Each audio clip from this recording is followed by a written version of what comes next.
Okay, that's great. The first few seconds of our live are going to be me looking like this. But welcome everyone to our second ever David and DeVetto Wilson. Okay, that's great. The first few seconds of our live are going to be me looking like this. Okay. Sorry about the feedback. Again, this is our second ever David, and can you hear me okay? I've actually done this before, so I'm not quite sure why this is happening. But thanks for extending grace in advance. Hopefully that'll be the last of our technical difficulties. My name's Crystal Wilson. This is our second ever DDWSF Scholar Panel. All of this started last year when one of our freshmen from our 2020 cohort suggested that they would love to speak to some of our current Wilson Fund undergraduates. And after that request, I reached out to Zaria, who said she'd be happy to either be that person or facilitate a conversation with as many scholars as were interested. And we had an overwhelmingly positive response, much like we have had for today. So thank you so much to each and every Wilson Fund Scholar who is here this evening. We know that you are carving out time from a busy schedule. As one scholar just shared before we started, some of you guys are in the middle of your finals week. So thank you. And welcome to our 2021 incoming freshmen. We are so overjoyed to see your faces and to have you a part of the Wilson Fund family. This event is meant to be for and guided by each of you. I'll let Zaria give it a proper introduction, and I will just close by saying thank you to Zaria for agreeing to facilitate this evening. We're so happy to have you all here. Okay, thank you. Hi, everyone. It's good to see you all again. For those of you who I met last year at our first Q&A panel, and it's nice to meet all of you. Meet you, I think is what people are saying now. Nice to meet the new faces in the room.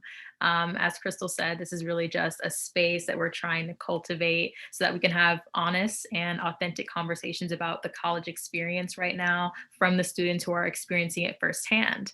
And so we have a beautiful blend of high school seniors in the room and also of people who are currently enrolled in colleges, including myself, who are going to be able to answer any questions and just help to create the sort of community and dialogue that we really value here. So without further ado, we're just going to, why don't we start off by first doing some introductions around the room just to get a little bit more acquainted with one another. And then from there, we will go ahead and hop straight into the questions. And why don't we do popcorn as well? So I'll introduce myself and then Chase, you will be next. So just get ready. My name is Zaria. I am a junior at the Northwestern University in Evanston, Illinois. I study journalism and my minor is gender and sexuality studies. And I'm very excited to be here today. Chase, please go next. Hey, my name is Chase Jones. I'm graduating from School Without Walls, and I just got my associate's degree at GW, and I will be going to Penn State in the fall for computer science. Can you popcorn it to the next person?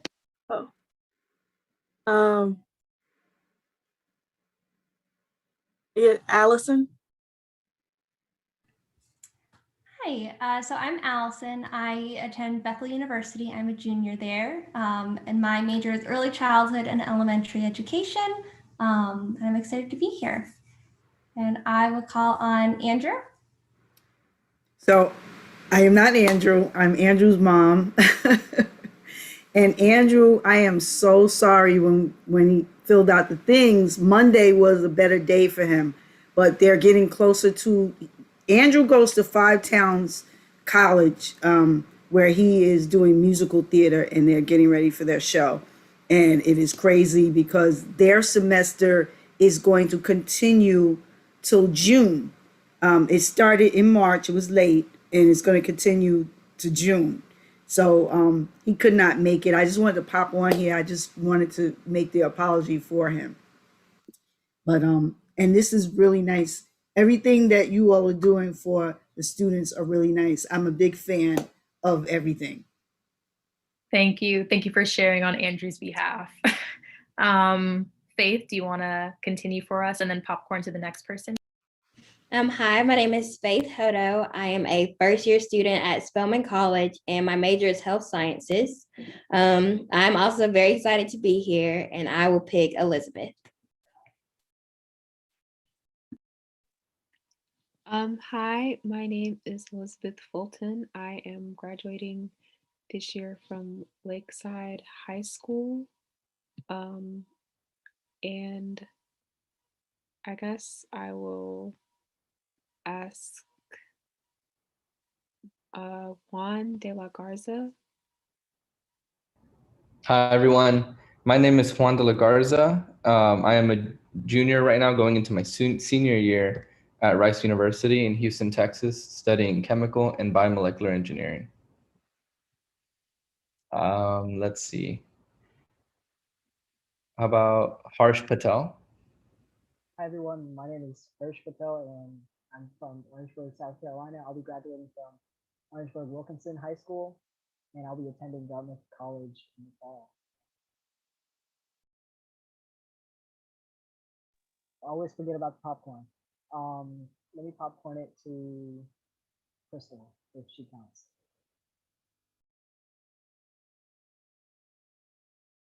Oh, sorry. Could you guys not hear me? Okay. I'll say that again. My name is Harsh Patel and I'm from Orangeburg, South Carolina. I'll be graduating from Orangeburg Wilkinson High School and I'll be attending Dartmouth College in the fall. And I will popcorn it to Crystal if she counts. Well, thanks. It is nice to count. Again, I'm the executive director. I went to Boston University for my undergraduate degree in political science, and I received my master's of arts in teaching from Bard College, which is a small liberal arts school in upstate New York. And I am so very happy to be here tonight and to see all of these incredible folks. We have not heard from Aliyah yet. Hello, thank you. My name is Aliyah. I am currently a freshman at Lehman College, and my intended major is computer science. So let's see who's next. Think, let's try Julian. Thank you, Aliyah. Hello, everyone. My name is Julian Woods. I am a rising junior now. Oh my goodness, a rising junior English student at North Carolina A&T State University in Greensboro, North Carolina. I am from Atlanta, Georgia, though, and I'm excited to be here tonight. And I will popcorn it to who hasn't gone?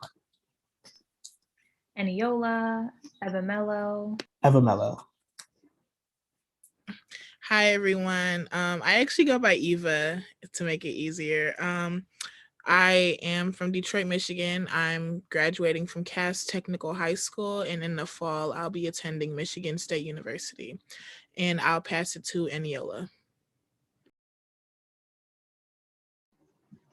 Hi, everyone. My name is Eniola, but I go by Eni, and I'm graduating high school in like 2 weeks from Reservoir High School.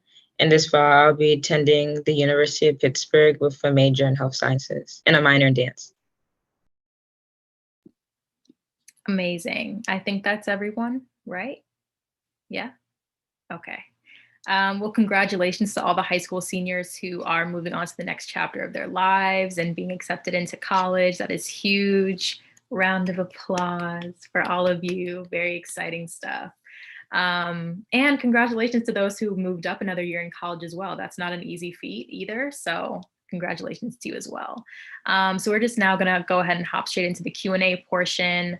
Once again, if you have a question, feel free to raise your hand at any point or to drop it in the chat or to use the Q&A feature. But to start us off, I think a question that I have for folks who are in college now is maybe what was the most surprising thing about college when you were a freshman? Something that perhaps you weren't expecting that you think high school seniors should know now going into college?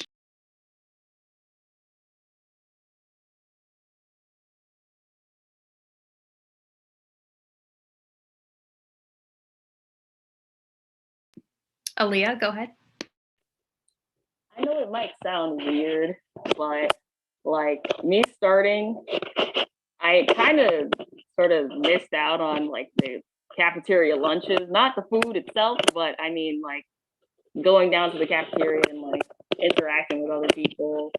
Because after all my classes, I generally, surprisingly, like just would go to the next class, or that would be just downtime for me to do something else, which I kind of wasn't expecting. But even though it's not necessarily I guess a big thing, something you might not notice that you might miss out on.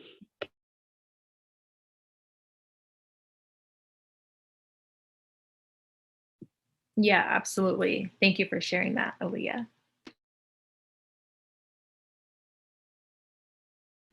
Other folks who have other thoughts?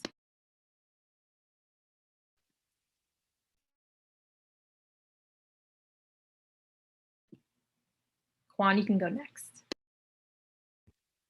So this kind of related. It's about like free time, right? Like in high school, I would have literally absolutely zero free time because I would go to school in the morning, get off at like 4 or 5 p.m. depends, right? And then you probably have like maybe some extracurricular after school, or like you come home to your family, do homework or something, and then go to sleep and then restart the day. But in college, what I noticed is that your classes aren't really like in high school, right? You have maybe like 3 classes one day, 2 classes another day, sometimes maybe even 1, right? So what you do with that time is like completely up to you at this point in life. So what to do with your time is something that really surprised me. I found myself sometimes just sitting in my room like, what should I be doing right now? Like sometimes just taking a moment to plan out certain days or having something to do. Personally, I think that the best thing you can do is just find what you love, right? That's what college, I think, is a big part.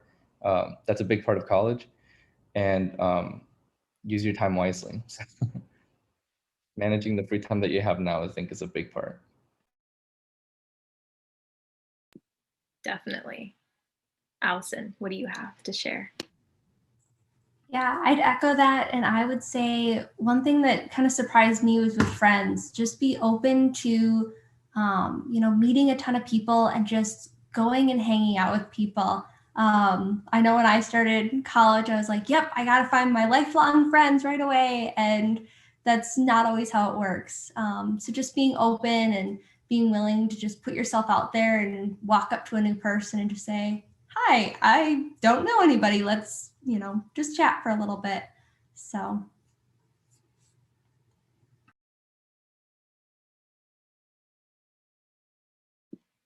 Definitely. And as a follow-up question, what was the most surprising thing about going to college during a pandemic that maybe you weren't expecting?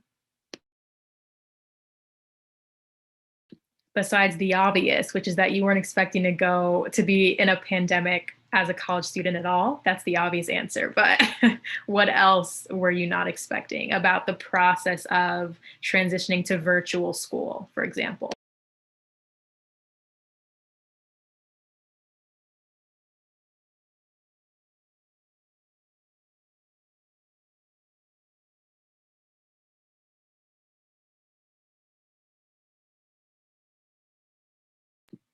Faith? I would say one thing that I had to learn during my first year of college was to be gracious with myself. I think coming from high school, you have a certain expectation of how you should perform and like the grades you should be making. But college is a really different ballgame, especially virtual, because you're trying to figure out your expectations or your teacher's expectations without meeting them face to face. And I think adjusting to that and being okay if sometimes you don't understand, but being willing to admit you don't understand and go ask for help from your professors or your classmates. That was something that I had to get used to.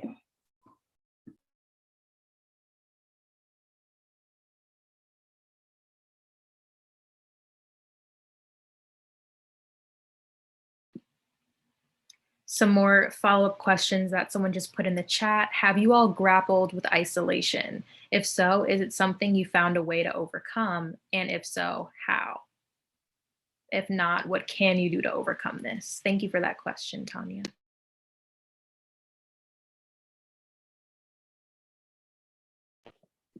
Allison? Yeah, I grappled with a lot of isolation. My roommate moved out, so I was kind of on my own for a while, and I had friends, at home, at school, online classes. And so this is definitely something that I've dealt with. And what I found has helped is just finding what I need to find joy. So, not just focusing on school like I would be able to if I was, seeing people in between classes and stuff like that, but finding, okay, I'm going to spend this certain amount of time doing something I love, or I'm, They're not making gonna be able to see you. what? Oh, I think you're good. Someone just accidentally unmuted. Oh, perfect.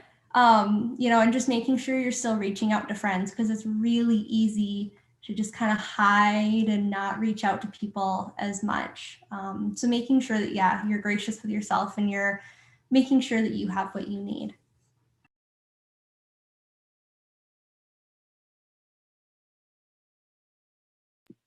Yeah, I think something that I've now heard several folks say is this idea of extending yourself more grace during this time in particular.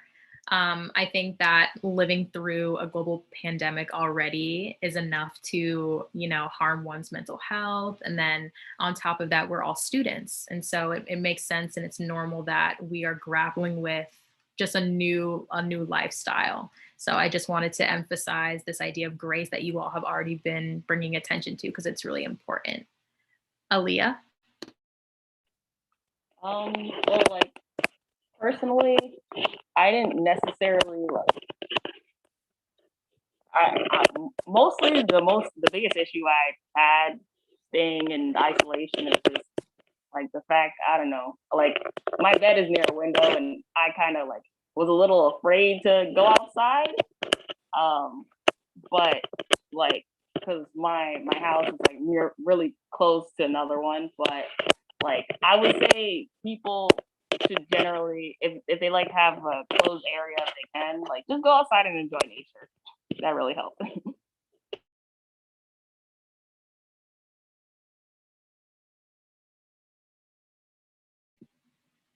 Yeah, definitely. And I think another way that we can spin this question for the high school seniors is, what are some positive habits that you might have developed during the pandemic that you think would be helpful for all of us who are in this space? So opening up the question to not just our college students, but for our high school seniors, what sort of tools did you rely on to help combat these new feelings that the pandemic brought on?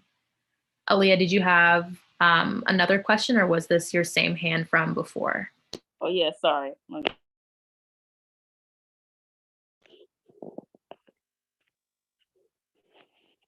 question. Hirsch, go ahead. Yeah, can you guys hear me? All right, cool. Yeah, something that I've learned throughout the pandemic is I started writing things down, because to keep track of all the deadlines and stuff, literally right here, there's a wall full of sticky notes that you can't see. So yeah, I've definitely started writing things down, because I'm at home all day. There's no one to remind me. So I always, when I look to my right, there's always some reminder of work that needs to be done.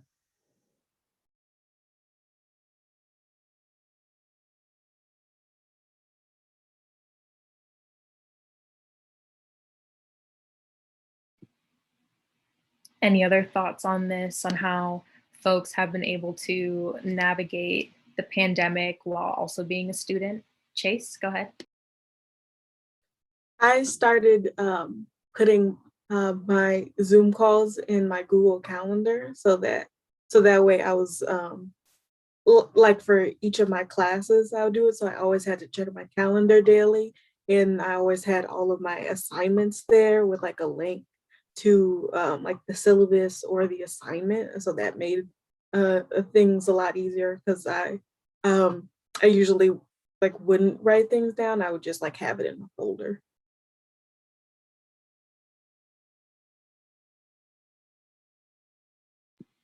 Yeah, definitely. Sounds like folks have been relying on new methods of self-organization, which we already know organization really helps improve mental health too. So it's like two birds, one stone, even though I hate that analogy. It's kind of violent, but you get the point.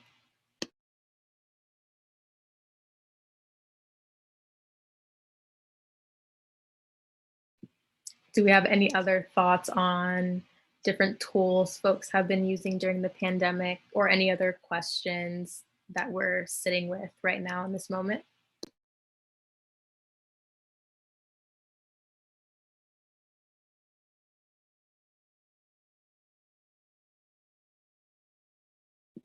Aliyah? Well, recently I started using like if you have an iPhone or iPad, the in the Notes app, there's like a checklist section that you can create. So like since I like was said before, I started using Google Calendars, but like the assignment part, I just there was a lot of assignments and I wasn't gonna write them all down. So as like a daily reminder, I used the checklist section to keep in order what I had to do for that week. So I have a bunch of checklists on my phone, but they work.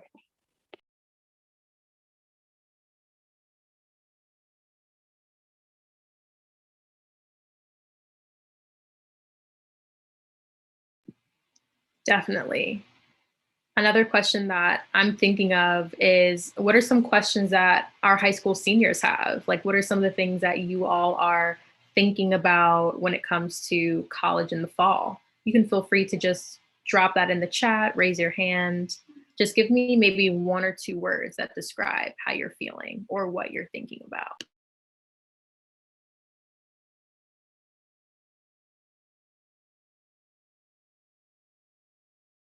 Hirsch? Yeah, I'm definitely worried about the change in pace that college life is gonna throw at me. So I was wondering if you had any tips on adjusting to the change in pace from living at home to living on campus. I can answer that one. I know I haven't said much. So I would say that one piece of advice that I would give is don't be afraid of failure and don't be afraid to make mistakes and know that high school, I mean, college is not going to be perfect and it is a very big change in pace. Like, for example, I know in high school, a lot of times teachers do a lot of review and you'll spend 3, 4, 5, 6 weeks on one particular unit. But in college, that's not the way it works. You'll get maybe 1 week on a unit, depending on the length of the class. So the pace is really heavy. And I think the work also has a bit more like weight because it's not, at least in my experience, is not as much work, but the work has more weight. It's a lot more tests and a lot more larger assignments that have more value. So I just say, don't be afraid to make some mistakes. I know myself being a perfectionist, that can be hard for me. So, but don't be afraid to make mistakes and consult your professors. Don't be afraid to go to office hours. Always be a step ahead because when you need that professor to carry you up from a 90, 93 point something to a 94, then those extra things that you did, those quiet things that you did in September in August and didn't wait till Thanksgiving to start getting everything together in terms of your grades and things like that, those things will pay off. So just don't be afraid of failure and do the small things early.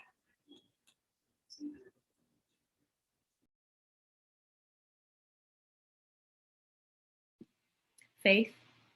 And like someone said earlier, I would just be mindful of how you spend your free time. I know we talked about checklists. I would take a sticky note every week and write every assignment I had to do down and just cross them off as I finished them. So if my friends call me to hang out and I know I have a full checklist, I know at that time I need to stay home and study or stay in my dorm and study. And just making those smart decisions of how you're going to use your time, but balancing your study and your fun. I think that would be the biggest thing. And if you can do that, then you'll be very successful. Allison? Yeah, and going off that, I just make sure that you're being intentional about your time. So when you're studying, make sure you're in a space that helps support that. So, maybe don't study in a group of friends if you're trying to, really buckle down and study for a test, but go to the library or find a quiet spot where you can really just focus. Because then you can get stuff done faster, and then you can have more time for fun, and you can have a better balance.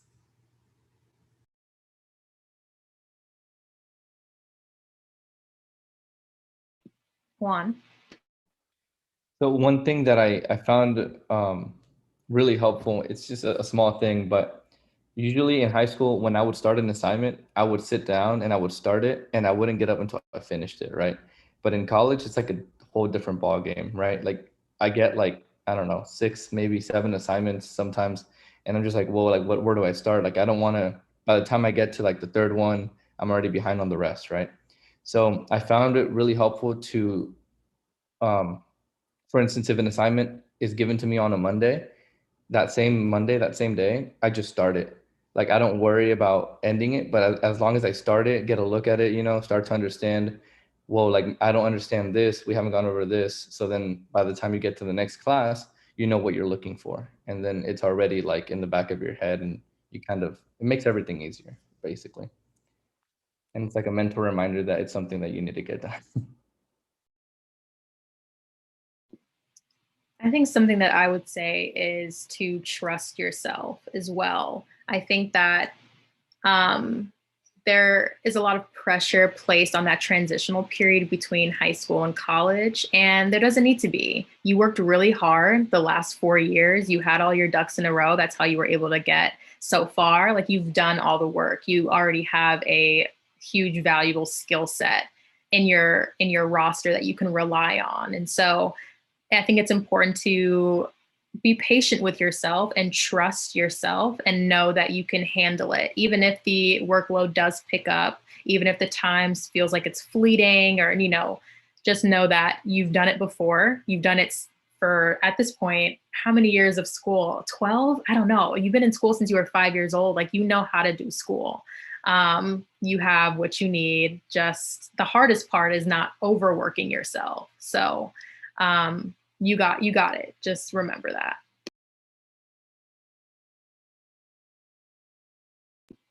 Jay-Len?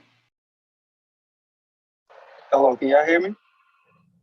Okay. So one of the biggest things that I learned, there's a saying that says you can't teach an old dog new tricks. But I've learned that, the transition from college to from high school to college, you have to learn how to do things your way, but don't be afraid to learn how to do things in another way. Don't be afraid to pick up new tricks from your friends, from your professors, from your tutors, from your advisors, especially from upperclassmen, people who have been in the school longer than you, who kind of know the climate a little more. Don't be afraid to lean on them, to just find tips and find ways to help you better adjust to that transition, because the transition can be rough, it can be challenging, but don't be afraid to learn some new tricks. Don't be afraid to pick up some things along the way that might help you. And even if it doesn't help you in that moment, keep it in your toolbox, because you never know when you might need to go back and use it.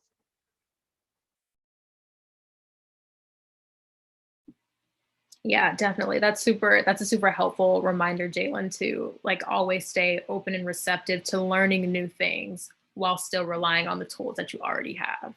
That's really important.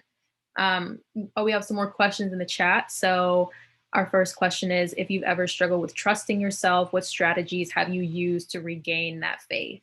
And so I think in the context of college, trusting yourself can look like anything from trusting yourself in social settings. So when making new friends or being in new environments that you're unfamiliar with, trusting yourself when it comes to making adult decisions. So maybe this is your first time really living on your own. So trusting that you know how to manage money, you know how to make a meal, you can boil water, you know, the very basics. These are just some examples of what trusting could mean in this context. But yeah, do any of our college students have any thoughts on that? Yeah, Juan? So in the scope of trusting myself academically and maybe with some other things from high school, like I have a friend who I was really close with in high school, right? But we went to different universities. So I would just pick up the phone and just give him a call, and I would tell him about everything that I'm like struggling with, right? Or like what I don't trust myself with. And he does the same to me. And so in high school, you know, I think that the scariest part for me is feeling like alone in that struggle, right? So if I call up my friend from high school who I've been through with before already, you can just hype yourself up and like know that you're not alone, because the odds of your friend going through the same things is probably pretty high. So I found that to be very helpful, and I would just call him once a month, maybe a couple of times, however much I needed. So.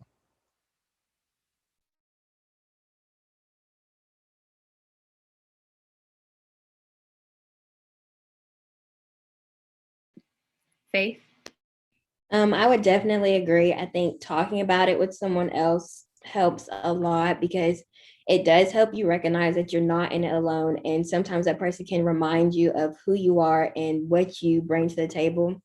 And like you said earlier, Zara, just recognizing that you got to this point because you knew what you were doing, because you worked hard, and just knowing that you have all the tools within yourself to succeed, and you just can't ever let your doubt cloud that.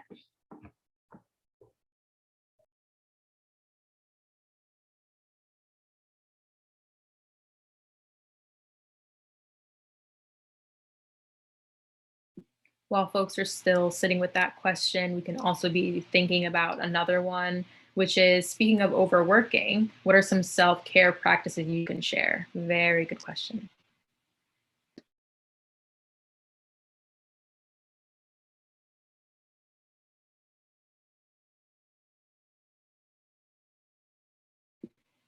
Eniola? I'm not in college yet, but my friends were warning me once I go to college that I should make sure to go outside or set a designated time each day where I would like step away from work and just give myself the time to like reflect and relax and just regain myself so I can go back and work hard again. So like not overworking yourself to the point where you're maxed out, but like working hard and then also having that balance of giving yourself the self-respect that you need to refresh yourself. Something that Aliyah said in the chat, reward yourself for a good job done. It helps.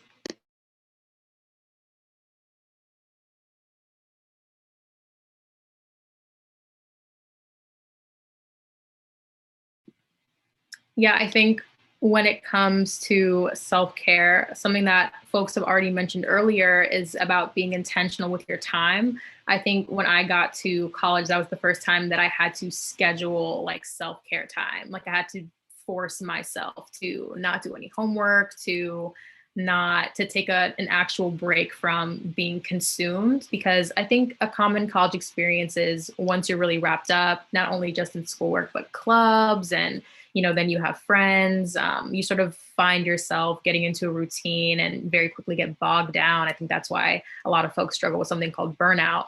And so just being really intentional about making sure that you're devoting as much time taking care of yourself as you are to your studies or to extracurriculars or to social time, just like really prioritizing yourself in that way, I feel like made a huge difference for me.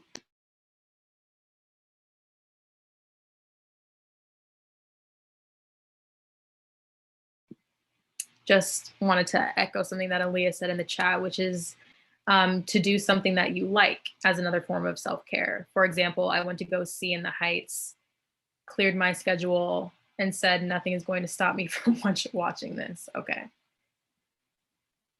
And then another question, how do you create a healthy balance between your social and academic life?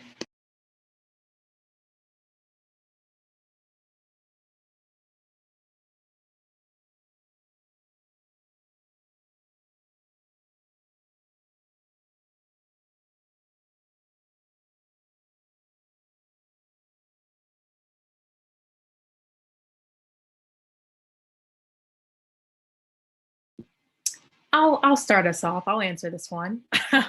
So I think being really aware of what your limits are going to be really important. I think I'm sure in high school you all have already developed the skill of being able to tell when you're tired, obviously when you're hungry, like those sort of instincts are going to be really helpful in letting you know when your social battery is low.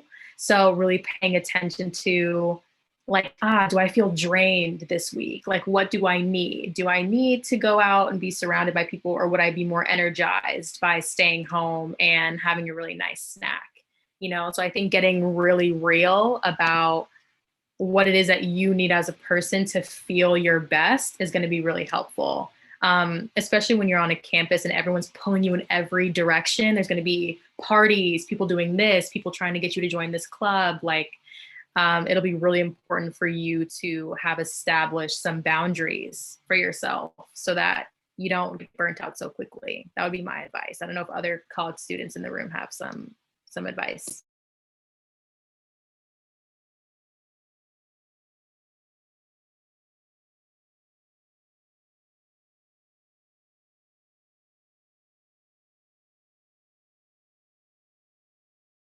I would just add on to what Zaria said and say, remember your priorities. I mean, at the end of the day, we're paying for the college degree. And I think if you're ever on the fence of, oh, I have like this paper to do, or oh, I want to go to this, if it ever is a situation where you're on the fence, you should probably choose the academic thing, because then you'll find yourself having done the other thing, and then you'll find yourself in an all-nighter. And I can tell you from personal experience that those are not fun. So I would just say, know what your priorities are, know why you're in, what's the main priority for being in school. But then I would also say, as a second piece of advice on that, is also to just don't be afraid to step away from the books. I think kind of these points kind of might intersect with each other, but yes, the academics is important, and yes, you need to know why you're there, but you also need to, as people have said, know your limits. And if you're pushing yourself too hard, it can be just as bad as not doing the work at all. Because you lose that value of doing the work, and your work loses the quality. So it's important to know the priorities. And I always personally, if I'm ever on the fence about something, I usually choose the academic one, but then also knowing where your limits are. So it's just about striking that balance. And like I said earlier, not being afraid of failure and doing the trial and error, because it's not going to be perfect the first time. So yeah.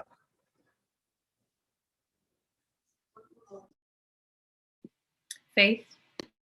And I would also say taking opportunities to blend your social and academic life can be very helpful. So if a few people from your class want to hang out at the caf and study and talk and just get to know each other, that can kind of create some balance. Or if you want to talk to your next door neighbor and you have a conversation about your classes and what you're going through, I think those are ways that you can kind of blend those two worlds together that makes it not so overwhelming, and you still feel like you're being productive.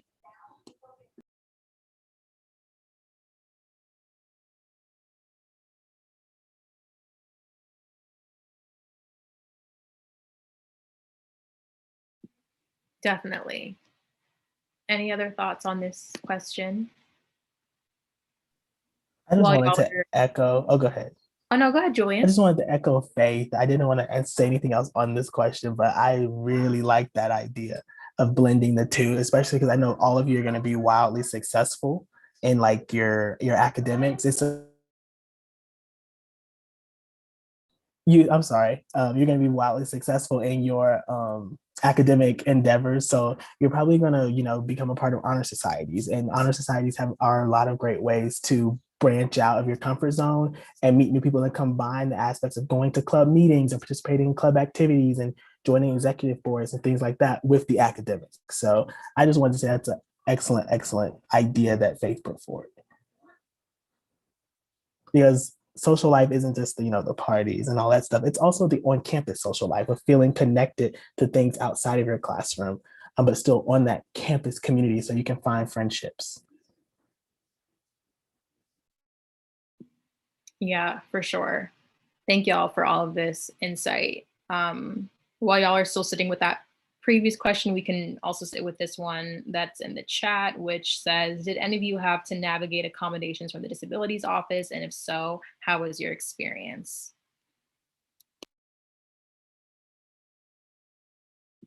Allison?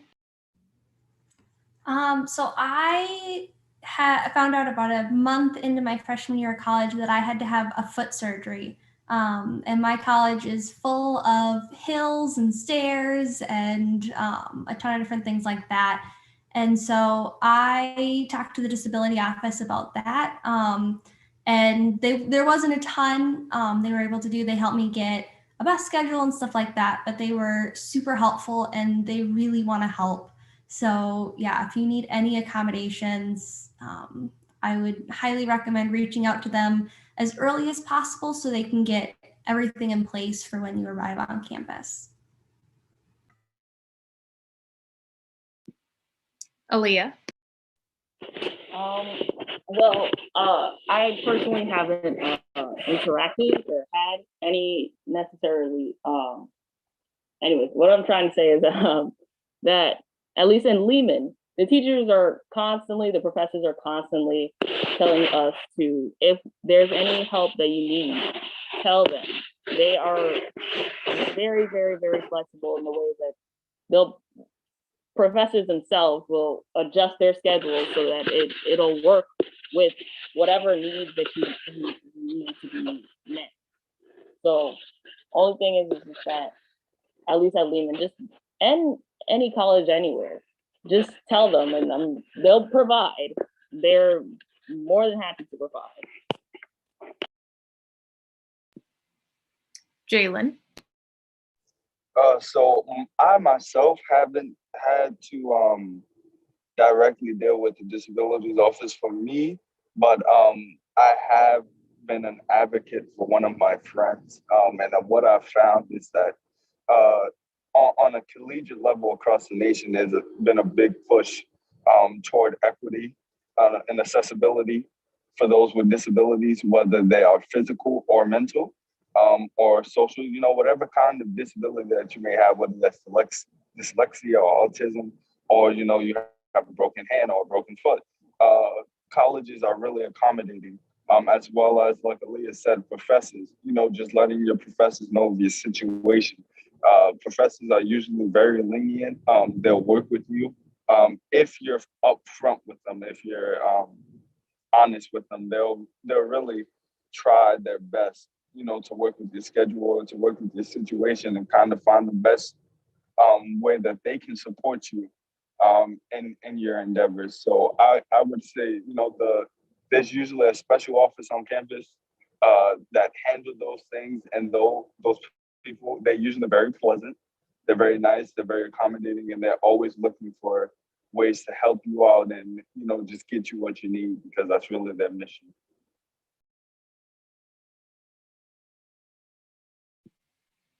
Yeah, absolutely. Thank y'all for those thoughtful responses.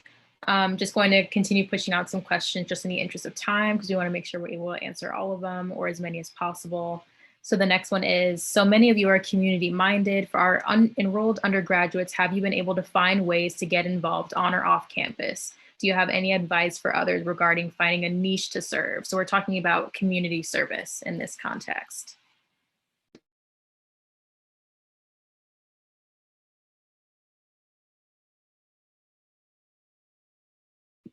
Faith?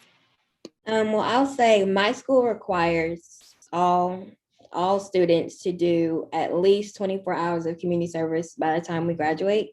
So throughout the semester, they offered a lot of virtual opportunities. So I know we made hand-sewn masks for senior citizens in Atlanta. We created alphabet cards for an elementary school. And I think just finding different locations within the community surrounding your school. So whether there be an elementary school or a nursing home that you can help out with, I think there are a lot of opportunities available if you're willing to just go outside and find them. And also just check your campus, because I know most schools have like a community service branch of their school, and they're probably offering things constantly.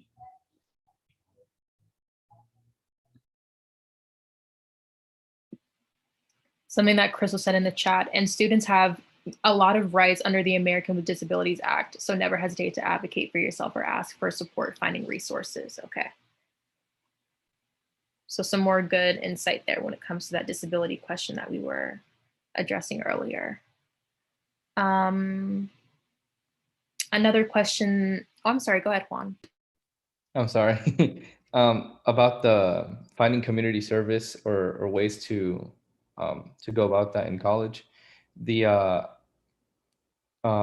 would also say that don't be scared to like start it, right? Like for instance, if you don't find, this might be highly unlikely, but if you don't find any community service in your area, or your college might not have many opportunities that you are really interested in, I would say if maybe you're in a club, maybe there's something that you are interested in, start something there where that team of people can go and do something for like a local middle school or local high school.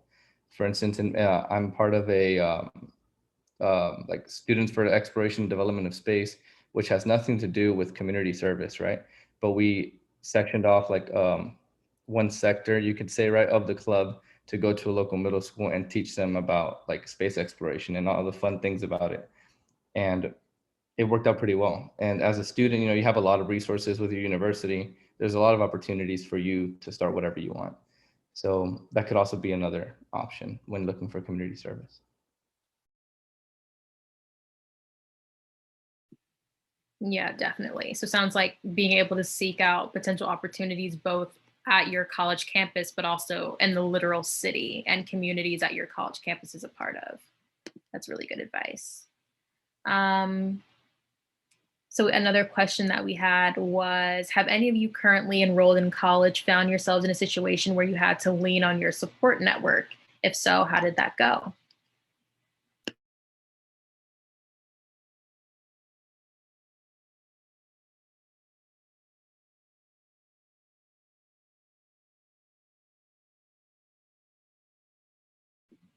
I can think of many a times that I had to lean on my support network. And I think that having a support network in college is very important, whatever that looks like for you. A network doesn't have to be 20 people. It could be one really good friend. It could be your parent. It could be a professor that you really resonate with. But forming that support system is very helpful. In my experience, the times where I've needed to rely on someone, and I have had the privilege of having those people there, it's been extremely helpful. I think going through difficult things, it's always going to be easier to get through if you have some support.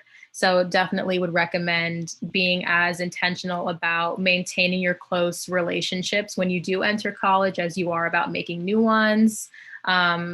And yeah, just remaining open to relationships of all sorts, not necessarily just super, super, super close friends, but even being able to network and form acquaintances or new relationships on LinkedIn, for example. Just always being open to network, I think, is a huge skill that I've learned in college.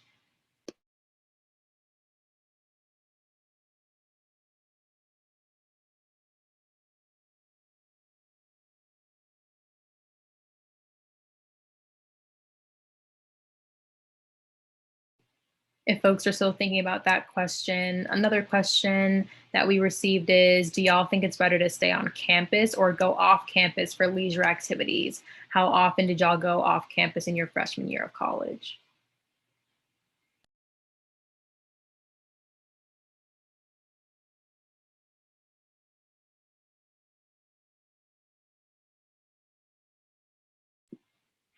I also feel comfortable answering this question, or at least starting us off. I am of the strong belief that there should be a strong separation between academic circle and life circle. I chose to live off campus as soon as I had the opportunity to. So I just think that it depends on the sort of person that you are. There's a lot of convenience to living on campus and having your entire world be in one space, but also it can be really overwhelming, and you can have a really hard time creating separation if you don't sort of create those physical boundaries. So to answer that question, I would say do a little bit of self-reflecting and sort of get to the bottom of what sort of environments feel most comfortable to you.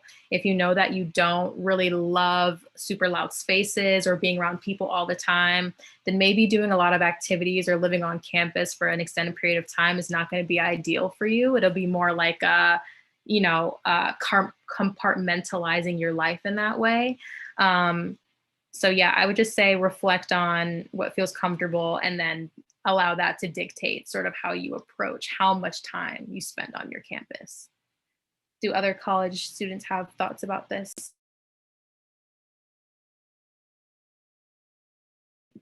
Faith?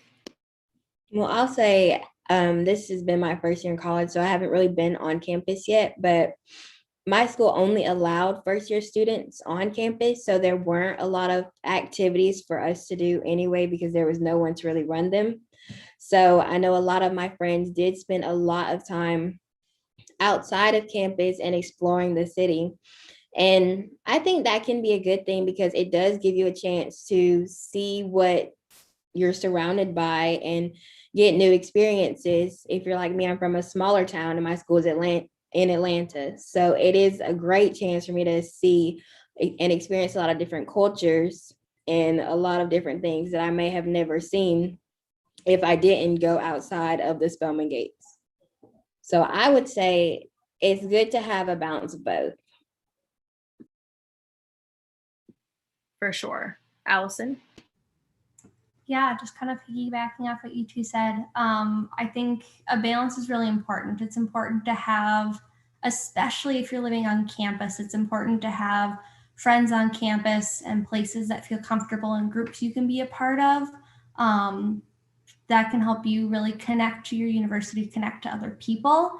And I think especially your first year, it's good to jump into things on campus. And I mean, if you and a group of friends want to go off campus and, explore, that's totally great. But yeah, I'd try and focus on the community piece before you start focusing on, really branching out and doing stuff like that. That's what worked for me. So.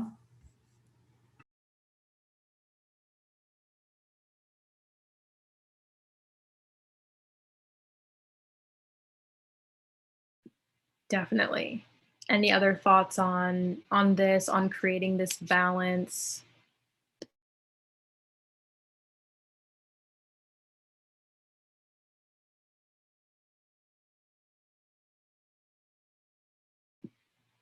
Are there any other remaining questions at all? Maybe any folks have any questions that weren't able to ask them previously, particularly folks who didn't get the chance to speak so much? Any lingering thoughts?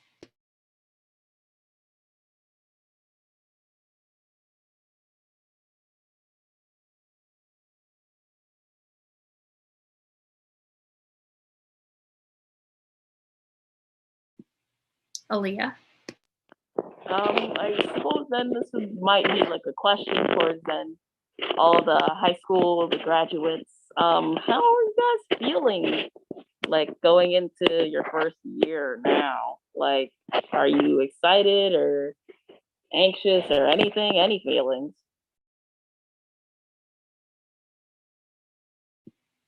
Hirsch?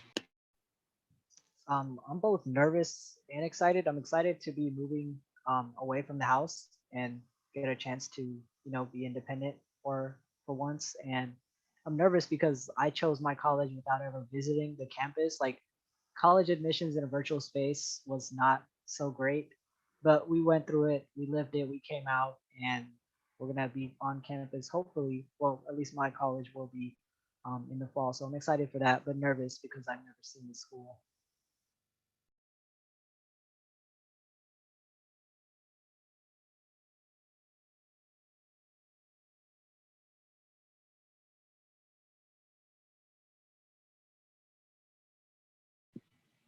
What about other folks? Oh, Elizabeth? Yeah.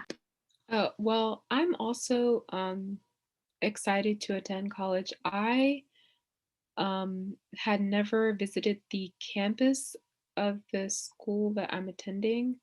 I'm going to be attending Oxford College of Emory University, so it's kind of like Emory University has a campus, but Oxford College is like a smaller campus, about 30 minutes away. So I'd never attended or never visited that part of the university. So I was able to go and just look out at the outside, but I couldn't go inside anywhere because of the social distancing rules. So it is kind of weird to be attending a college where I've never even been inside a building, but I have a good feeling about it, and I'm hoping that since we'll be in person starting in the fall, that things will be good.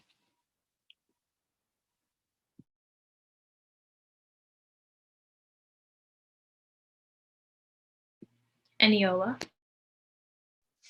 I'm like excited to like have that sense of like independence and like being able to choose what's best for me and like what would help me grow as a person. But I'm also just like afraid of like having too much expectation because like I have this idea that I'm going to be so active in the community, all this type of stuff. But I know like when it comes down to it, like academics are my number one focus. So I hope that I can be able to like balance out both of my like interests in college. And you absolutely will, by the way. You'll find that balance for sure. Eva? I think similar. I'm kind of like nervous, but I'm also really excited. I think I'm a little bit disappointed too because I wanted to go out of state, but then I had to just make the best option financially. And I feel like being so close to home, because like Michigan State's only about an hour outside of where I live. So I feel like it might just be a little bit too comfortable for me, which is really what I didn't want because I'm not so used to staying in like the same place for a really long time. But either way, college is like a whole new scenery. So still the environment's going to be different. So I'm excited for that. But I think I'm just happy that the college process is over. Like doing it in the pandemic was really difficult and there wasn't like as much support as I wish I would have had, but I'm just really happy to say it's over and be moving on with the next chapter. So yeah. Chase? Honestly, I feel like I kind of played myself now because I don't feel different at all. I've been at GW since I was 15, so I went through all of the, like except for living on campus and clubs, I went through all like the academic stuff there. Of all those, I was just transitioning. I was younger, so there's kind of like, oh, I already know how like a lot of this goes. So I don't feel like I as excited as maybe I would be because it isn't new, but I'm still just excited in general, mostly to get out the house because I've been inside for the whole pandemic. So that's fun.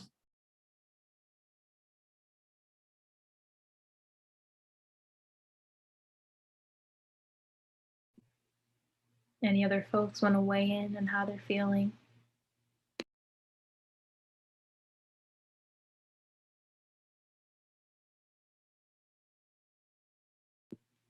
If not, I just want to affirm you all.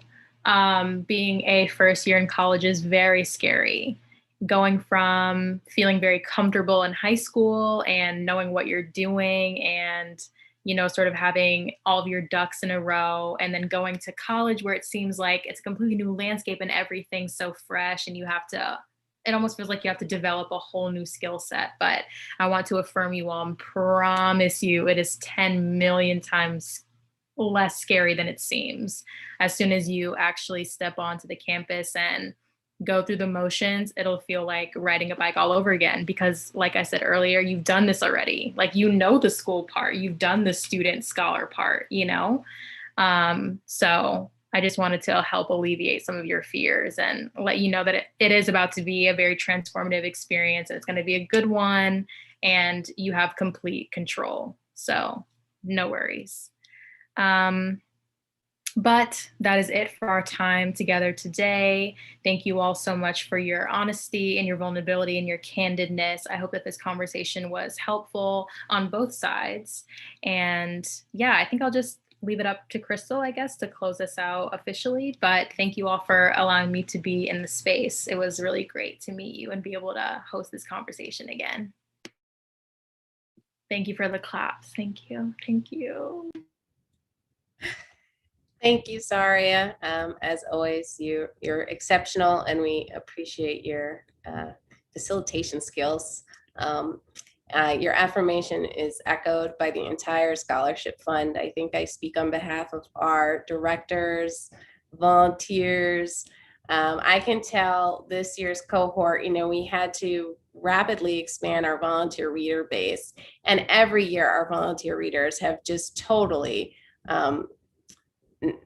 really fallen in love with each of our recipients. I know that sounds a little weird, but we are just like your biggest cheer people. And this year too, just again, everyone is really in your corner and rooting for you. And I think, and I hope it's evidenced here this evening, that there are undergraduates really who will just totally step up and be happy, I think, feel free to correct me if I'm wrong, to answer any questions that come up for you as things progress. We have a number of scholars who weren't able to make it tonight for scheduling reasons, but many of whom have walked similar paths and could certainly weigh in with their own experience or just lend a listening ear. Juan talked about the value of having a friend who can just be a listening partner. And if you're in need of one, I'm happy to answer the phone anytime. So thank you again, everyone, for being here. Congratulations to all of you on your graduation. June 5th are our award ceremonies. We would love to have all of you there. Also, we have umbrella awards this year as well, which are a bit of a surprise that doesn't get unveiled until the award ceremonies. But I can say with confidence that every one of this year's cohort is receiving an umbrella award. So we hope you can be at the award ceremonies. And we've got some great programming. Jay-Len, I think we might have lost him, but he's working with us on more programming for our exchange, which is an opportunity for scholars and community leaders to come together and have a conversation much like this one. Topics we've explored before are, Julian was a facilitator for our most recent exchange at the end of last summer, which was on education and excellence in America. And so we hope that you'll attend some of those, or if you're interested in helping to run one, we'd love to give you the platform to lead. So many of you are already just remarkable. You're all remarkable members of your community and have your passion projects and ways that you're giving. And we'd love to help provide a platform for you to spread that good work with the broader community. So again, thank you for being here. Remember, we're in your corner. And we do close out with closing thoughts at most of our meetings at the Wilson Fund. So I'd love to just go round robin and maybe one last thought from each of us, and then enjoy the rest of our evening or late afternoons, depending on where we are. So Chase, would you kick us off? Oh, I'm sorry, you cut out a bit. Can you just repeat? You said just what you're thankful Just your last thoughts from this evening. Yeah, so I thought that this was very insightful. I loved all the comments about some of the social aspect, because I really didn't get to have a lot of that, especially during the pandemic, and also hearing all of the great tips about self-care. Those were great. Okay, thank you. Annie?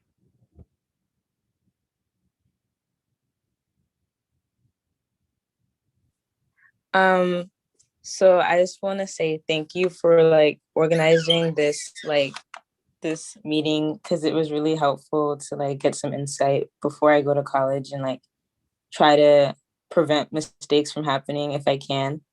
And I'm just really happy to be a part of this foundation and meet all of you guys, and hopefully we can connect more in the future. Yes. Aliyah? I gotta echo that too. This was a very, very fun panel to come to. I'm so excited to see you guys all blossom into the amazing people I know you're gonna be. So just thank you for having me, and I am excited to see what all of your futures hold. Thank you, Aliyah. Eva? Okay, well, for one, I'm really grateful to be a part of this cohort, and I really did appreciate all the information everyone shared today at the webinar, and I can't wait to see what the future holds. Thank you. Faith? First, just want to say thank you for having me. I hope something we said today or shared today just helps your first year transition become a little bit easier.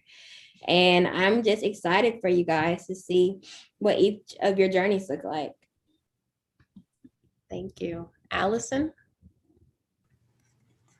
Yeah, I just want to echo that. You guys have been through so much trying to handle high school through a pandemic, and I'm so excited for you all to get to go to college and to experience this. And I hope it gets somewhat back to normal, and I hope some of what we said today was helpful. Thank you. Elizabeth? Thank you so much to all of the people who presented the information today. It's been really enlightening, and of course it's so amazing to be able to speak to people who are already going through college, so I can sort of have a clear idea of what to expect when I get there. I am looking forward to the ceremony on June 5th and to continuing to be a part of this wonderful organization. Thank you so much. Thank you so much. Christian? I guess I'm just really thankful and grateful for the opportunity, not only to receive your scholarship, but to get, the help you guys offered. I'm excited for the award ceremony and what the future holds. Thank you. Zaria, did you want to say anything else?